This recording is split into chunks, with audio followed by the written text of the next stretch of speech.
Dunyo bo'ylab ommalashayotgan energetik ichimliklarni asosan yoshlar va bolalar, xususan 25 yoshgacha bo'lgan hamda ongli qaror qabul qila olmaydigan aholi qatlami ko'proq iste'mol qilmoqda.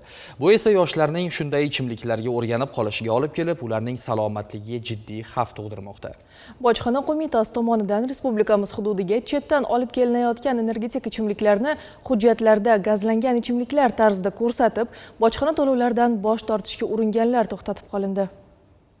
Energetik ichimliklar iste'molining zararli ta'sirining oldini olish maqsadida Jahon Sog'liqni saqlash tashkiloti shakarli alkogolsiz ichimliklarga aksiz solig'ini qo'llashni tavsiya qiladi. 2024-yilning 1-aprelidan boshlab O'zbekistonda ham energetik va tetiklashtiruvchi ichimliklarning har bir litri uchun 2000 so'm miqdorida aksiz solig'i belgilangan. Hozirga qadar respublikamizga chetdan keltirilgan qiymati 31,4 million AQSh dollariga yaqin salkam 33 ming tonna energetik ichimliklar uchun bojxona organlari tomonidan davlat byudjetiga 22,3 milliard so'mlik aksiz solig'i undirildi. Ammo shunga qaramasdan, respublikamizga chetdan olib kelinayotgan energetik ichimliklarni hujjatlarda go'yoki gazlangan ichimliklar tarzida ko'rsatib, bojxona to'lovlarini qo'shtirnoq ichida tejab qolishga urinishlar uchrab turibdi. Toshkent shahar bojxona boshqarmasining Chuqursoy tashqi iqtisodiy faoliyat bojxona postida Koreyadan keltirilgan ichimliklar bojxona yuk deklaratsiyasida alkogolsiz va gazlanmagan qahvali ichimlik tarzida ko'rsatiladi. Ammo ekspertiza xulosasiga asosan mazkur ichimliklar energetik va tetiklantiruvchi ichimlik ekanligi